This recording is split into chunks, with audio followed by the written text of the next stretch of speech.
Have you ever wondered why a handful of old Hollywood films, from an early adaptation of The Great Gatsby to Alfred Hitchcock's The Mountain Eagle, vanished forever? Some were too provocative, some were too costly, and others were meticulously erased. But who gave the orders, and why? This documentary unveils 16 intentionally destroyed classics. Could we have witnessed cinematic brilliance? Or is their loss simply part of Hollywood's hidden past? 1. Greed, 1924. Marveling at Erich von Stroheim's ambitious plan to transform Frank Norris's novel McTeague into a monumental cinematic statement, initially inspired silent-era audiences and critics alike. This extended version, reportedly around 9 hours in its earliest form, was an audacious undertaking. Enamored with painstaking realism, von Stroheim filmed on actual locations, like the scorching Death Valley, to capture the stark desperation of his characters. The final cut he delivered to MGM was overwhelming. 42 reels of raw cinematic heft. Studio executives balked at the colossal length, believing it stood no chance in theaters. Their response was decisive and ruthless. Irving Thalberg, then production head at MGM, oversaw a drastic reduction. Editors clipped Greed down to roughly 10 reels, obliterating von Stroheim's meticulously crafted subplots and character arcs. Where it becomes truly tragic is that the removed footage was not merely placed in a vault. It was reportedly melted down for its silver content. Sources like Kevin Brownlow's The Parades Gone By and multiple film history anthologies reference the studio's financial motivations, recouping costs and preserving storage space by destroying excessive, unused material. The butchered cut that remained is revered by scholars as a masterpiece in truncated form. Yet the knowledge that so much of von Stroheim's cinematic vision was deliberately annihilated, rather than merely lost, lends Greed a legendary, bittersweet aura. Even in its severely shortened state, it stands as a haunting testament to how studio bureaucracy could eviscerate artistic ambition. Convention City, 1933. Audiences in the early 1930s found themselves increasingly drawn to racy themes and bawdy humor that predated the strict enforcement of Hollywood's production code. Convention City, a rollicking Warner Brothers comedy, exemplified that freewheeling era by flaunting innuendo, teasing dialogues, and situations deemed risque for mainstream viewers. The star-studded cast featured Joan Blondell and Adolphe Menjou, whose comedic timing and flirtatious banter propelled the film to a notable box office run. However, with the Production Code Administration tightening its grip, Convention City became emblematic of the content soon to be sanitized. According to film historian William K. Everson, repeated attempts to re-release the film were blocked due to its immoral content, leaving Warner Brothers with a dilemma. In an era when studios were worried about fines, censorship battles, and the potential tarnishing of their reputations, the easiest solution was to ensure such objectionable material would not resurface. Instead of re-editing and resubmitting, Warner Brothers apparently destroyed all known prints to remove any risk of running afoul of the stricter standards. News reports and archivists' accounts suggest that the studio was so intent on avoiding potential code violations and the controversy they'd stir that Convention City was systematically wiped out. Today, no complete copy is known to survive, making this once playful slice of pre-code wit an enduring example of how moral watchdogs could snuff out a film's very existence. 3. The Mountain Eagle, 1926. It's startling to consider that Alfred Hitchcock's second directorial effort might never be seen again. The Mountain Eagle, produced in the early days of Hitchcock's career, has attained near-mythic status. Shot in part in the scenic Austrian Alps, the film reportedly combined romance and thriller elements that foreshadowed Hitchcock's future mastery of suspense. Actors Nita Naldi and Bernhard Goetzke were entrusted with bringing its tension-filled storyline to life. Yet the movie's disappearance has become a detective story in its own right. For decades, rumors have swirled about whether it was intentionally withheld or outright destroyed. There are accounts suggesting that Gainsborough Pictures, the film's production company, deemed the Mountain Eagle commercially unviable. A 1970s British Film Institute report speculated the negative may have been scrapped because it failed to attract interest once Hitchcock's later triumphs overshadowed it. There are also whispers that Hitchcock himself loathed the picture, fueling speculation he might have supported its destruction.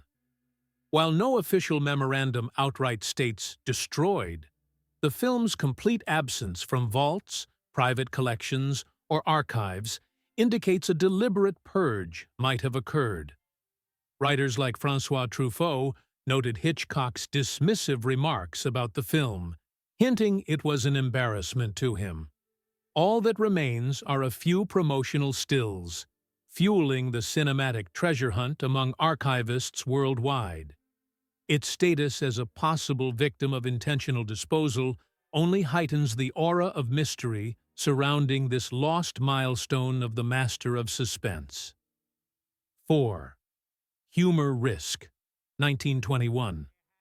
Oddly enough, the iconic Marx Brothers, known for irreverent wit and comedic anarchy, might have inadvertently orchestrated the destruction of their own earliest film.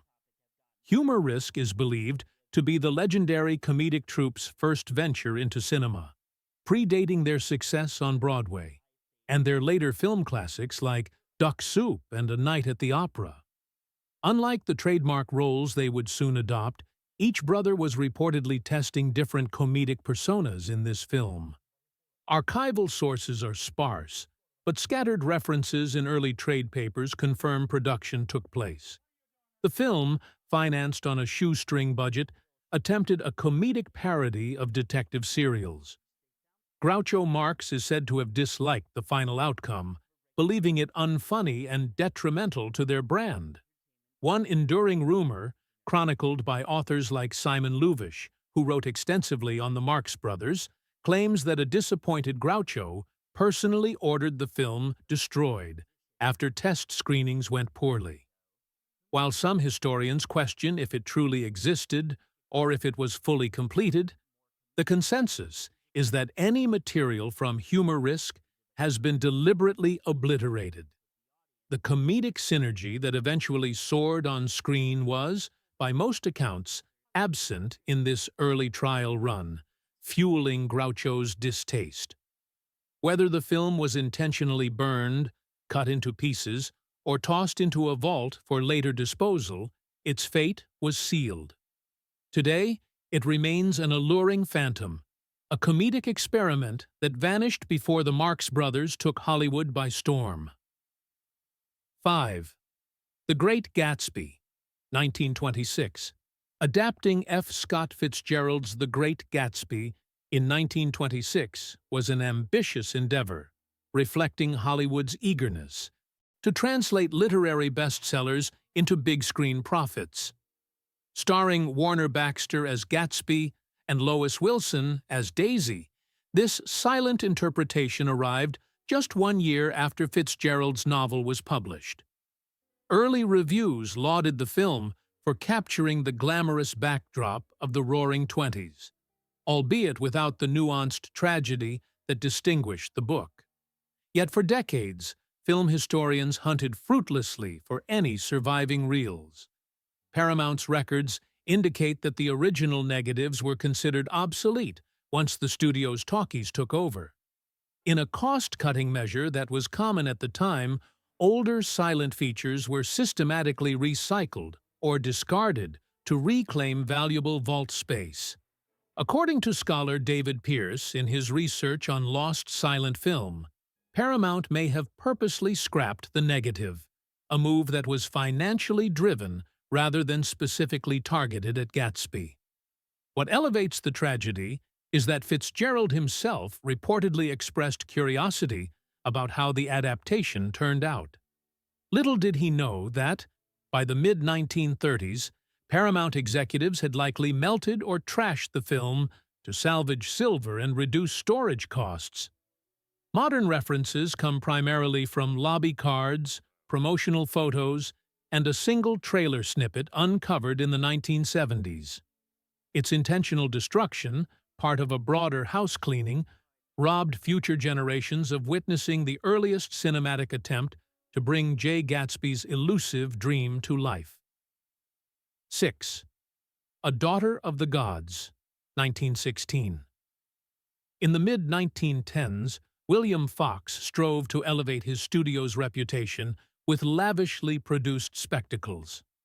A Daughter of the Gods, starring swimming icon Annette Kellerman, was among the costliest productions of its time, boasting elaborate sets, fantasy elements, and exotic locales.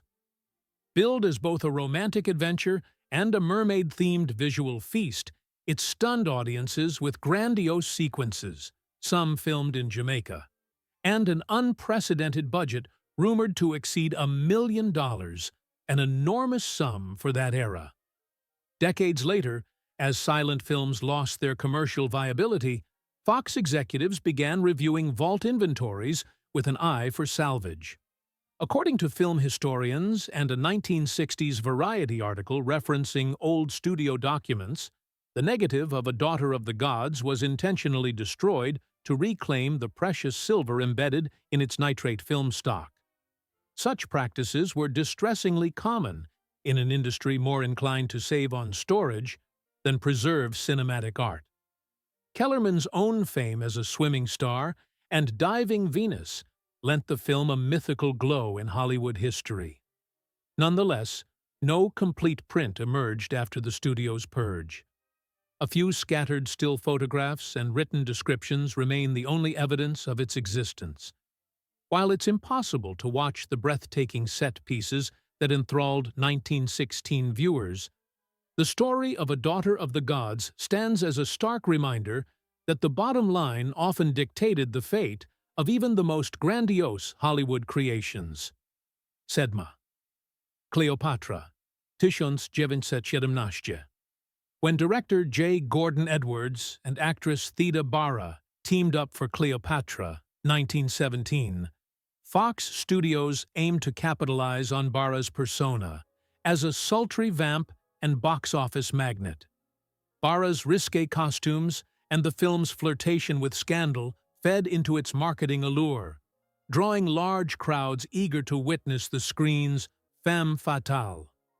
In an era before strict censorship, Cleopatra pushed boundaries with its provocative aesthetic, though critics were divided on its artistic merit.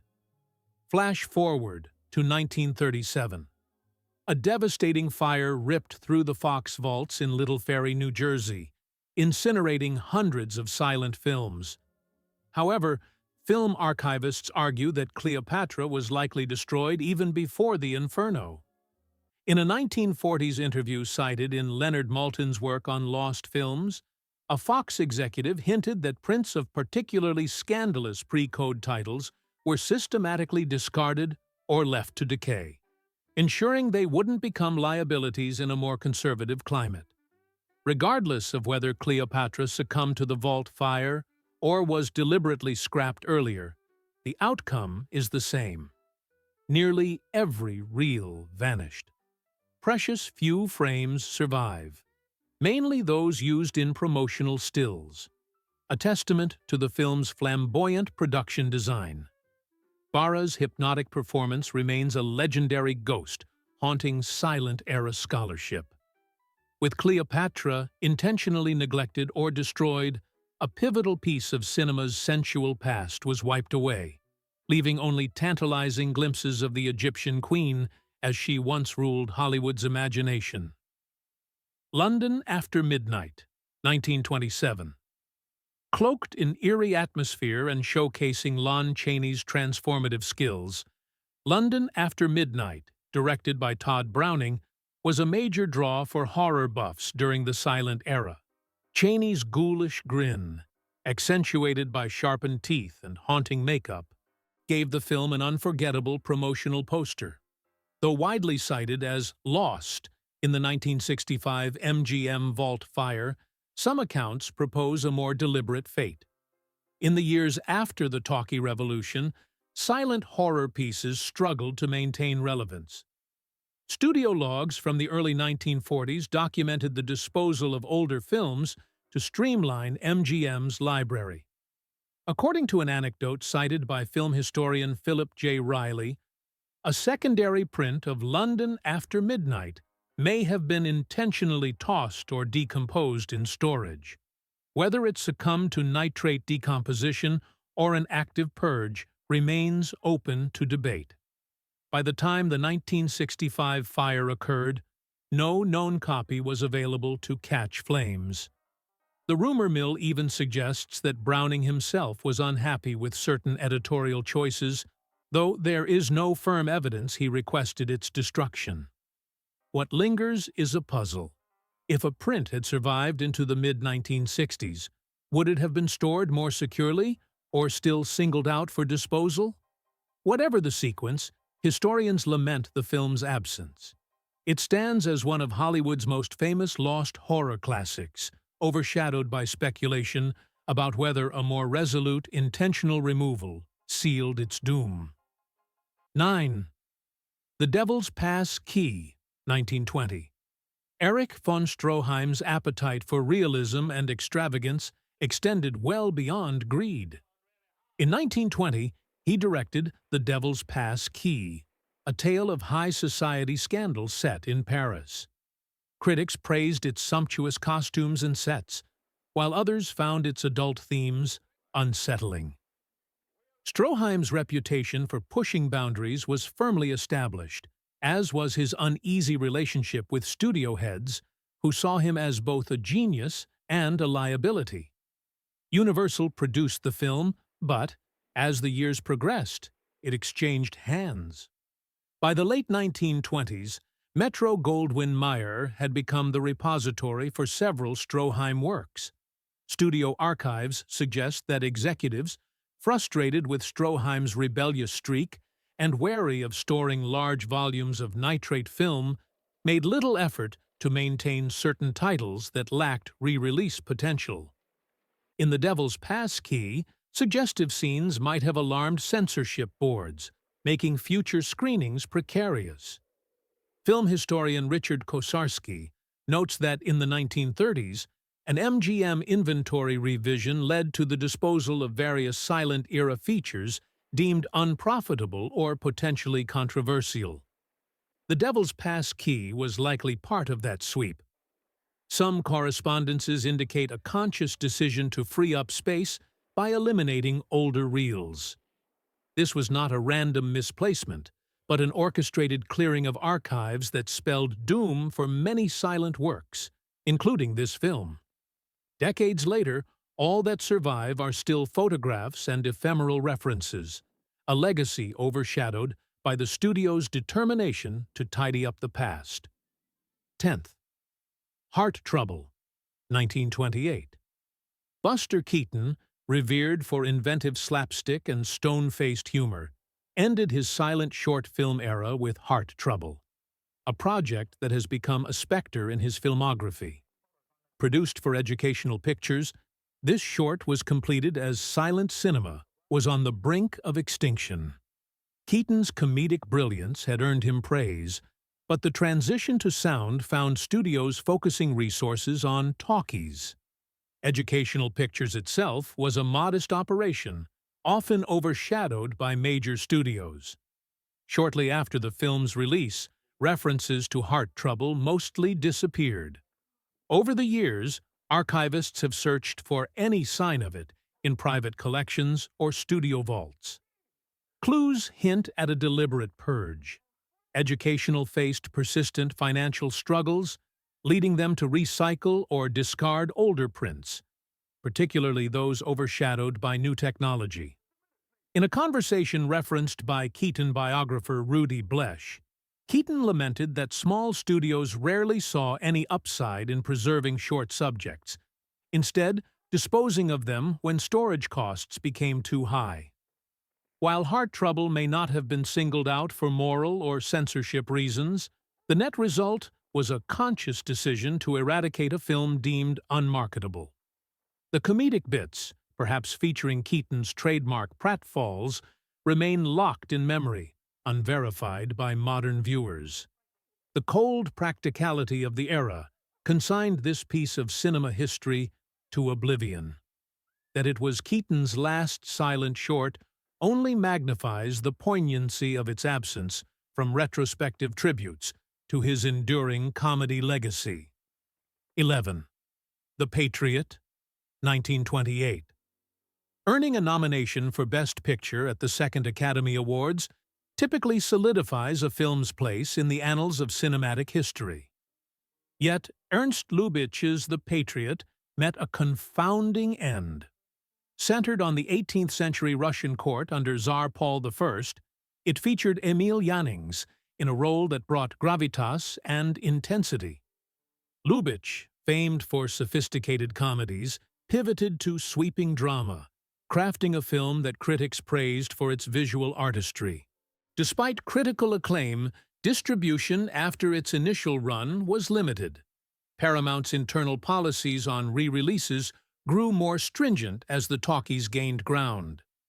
Archival documentation points to repeated transitions in the film's negative ownership between Paramount and other entities. During one of these transitions in the 1930s, a portion of The Patriot was destroyed to salvage storage space and reduce nitrate fire risks. A theory championed by film scholar Scott McQueen suggests that an incomplete print survived in one archive, but was eventually discarded when no one came forward to fund its preservation. The fact that fragments still surface, like a partial reel at the Cinémathèque Française, indicates a scattered survival pattern. Yet the majority of footage, including pivotal scenes, was deliberately scrapped. Hollywood's bean counters were often dismissive of silent-era epics that had limited commercial value in the sound era. Consequently, one of the rare Oscar-lauded silent films ended up a tragic victim of a deliberate purge, denying film enthusiasts a comprehensive view of Lubitsch's dramatic prowess. 12. Four Devils, 1928. F.W. Murnau's direction is synonymous with the silent classics Nosferatu and Sunrise, so it's all the more heartbreaking that another of his major works, Four Devils, vanished. Adapted from a novel by Herman Bang, the film centered around a troupe of circus acrobats dealing with love, betrayal, and high-flying stunts. Its release drew accolades for Murnau's ability to meld expressionistic flair with heartfelt drama, capturing the shimmering tension of performers risking their lives under the big top. Yet the film's journey into obscurity was sealed by a combination of studio politics and changes in audience preferences. Produced by Fox Film Corporation, Four Devils also had a part-sound reissue, reflecting the transitional period. Despite that attempt to keep it relevant, references to its limited box office success indicate that Fox executives eventually deemed it unreleasable in the fully sound-dominated market. As time passed, the cost of storing silent prints, especially those with only moderate commercial success, appeared unjustified. Film historian Lotte Eisner's writings suggest that after Murnau's untimely death in 1931, no one at the studio championed preserving his lesser-performing projects.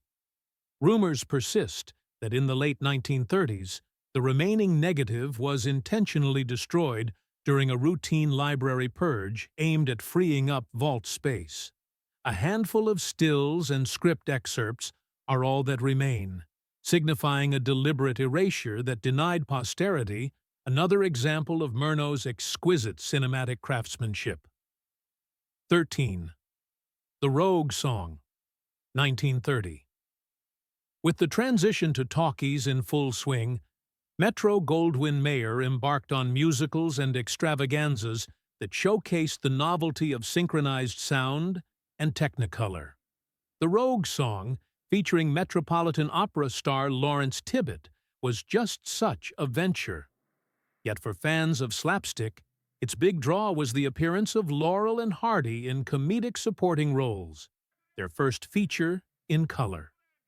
Despite the film's star power and comedic interludes, it faced lukewarm box office returns.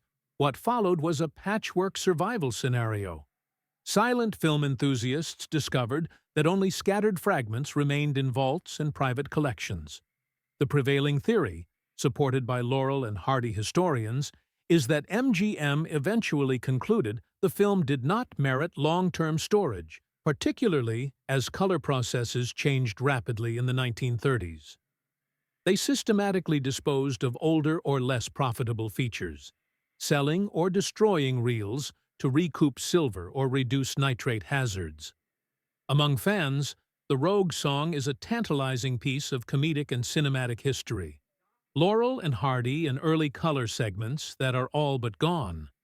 Occasional short sequences have surfaced, tantalizing researchers with glimpses of Tibbett's operatic flair and the comedic duo's hijinks. However, the official negative is believed to have been deliberately discarded during a larger MGM purge of underperforming musicals. Once again, the relentless march of technological change and corporate cost-cutting conspired to erase a unique gem from Hollywood's golden archives. 14. Hats Off, 1927. Before Laurel and Hardy became the timeless comedic legends we recognize today, they starred in numerous short comedies that helped refine their dynamic. Hats Off is particularly significant because it paired the duo with director Hal Roach at a critical juncture in their evolving comedic style. While not a lavish production, the film reportedly featured a memorable gag involving an escalating argument over carrying a washing machine up a long flight of stairs, an idea that later influenced their Oscar-winning short The Music Box. Despite its importance for understanding their comedic evolution, Hats Off went missing. Hal Roach Studios had a policy of safeguarding its more successful or frequently reissued titles, but lesser-known efforts might face intentional destruction if they were deemed to have little re-release value or if the negatives were deteriorating. Evidence suggests that in the 1930s or early 1940s, the studio undertook an inventory reduction, destroying films that showed advanced nitrate decomposition or lacked commercial viability. Laurel and Hardy devotees have spent decades searching for a copy, combing through archives worldwide. Occasional leads, like a rumor that a Spanish collector once possessed a reel, never panned out. In each case, the trail went cold. Historians widely conclude that Hats Off fell victim to a deliberate purge to rid Roach's vaults of nitrate liabilities. The pair's comedic synergy is left to speculation, with only production stills and script fragments surviving to remind us of what might have been. 15. My Man, 1928. Renowned stage comedian Fanny Brice soared to stardom in the Ziegfeld Follies, and My Man marked her foray into talking pictures. Released in 1928 by Warner Brothers, it blended comedic elements with musical performances designed to spotlight Brice's comedic timing and vocal talent. Critics from the era, referencing early reviews in trade papers like Motion Picture News, noted that Brice's unique comedic presence had partially translated to film, albeit with some awkward transitions common in early talkies. As Warner Brothers honed its talkie production methods, the studio's entire catalog was under scrutiny. Films that did not generate enough revenue or critical acclaim were evaluated for potential re-release. Reports from archivists suggest that My Man faced disappointing box office numbers, failing to justify the costs of further distribution. In the 1930s, The studio purged select early talkies to reclaim film stock and reduce storage burdens. Some accounts even claim that executives feared the film's less polished sound might harm Warner Brothers' evolving brand if reissued. Although not as frequently cited as other lost musicals, My Man exemplifies the era's ruthless efficiency. Portions of the soundtrack discs have surfaced, offering hints of Bryce's comedic patter and songs. Yet the moving images, apparently shredded or melted down during the purge, remain elusive. Scholars like Richard Barrios, who chronicled early musicals, lament that the film's demise was neither accidental nor necessary. It was simply deemed unworthy of space in Warner Brothers. Vaults. 16. Women Men Marry, 1931. Low-budget programmers were a staple for many Hollywood studios in the early sound era, filling theater schedules between marquee hits. Women Men Marry was one such RKO release, starring an ensemble of lesser-known actors in a romantic melodrama about mismatched couples and societal pressures. Contemporary trade reviews deemed it a run-of-the-mill offering that drew modest attendance, but never truly stood out. A 1936 internal memo from RKO, cited in the research archives of the Margaret Herrick Library, reveals an organized push to reduce overhead by weeding out titles considered commercially defunct. This included older talkies, unlikely to find a market in repeated screenings or overseas distribution. Women Men Marry fell squarely in that category, having neither star power nor significant critical acclaim. The memo casually mentions disposing of selected prints and negatives, a phrase that points to more than accidental misplacement. Thus, the film's prints were systematically removed to optimize storage costs, a routine practice in an era that rarely saw films as long-term cultural artifacts. By the 1940s, any remaining reels appeared to have succumbed to a final cull. While a few promotional stills and lobby cards verify its existence, Women Men Marry has effectively vanished from film history. Its fate underscores how many average movies were intentionally discarded by studios focused on immediate profits, inadvertently severing future generations from even minor chapters of Hollywood's collective memory.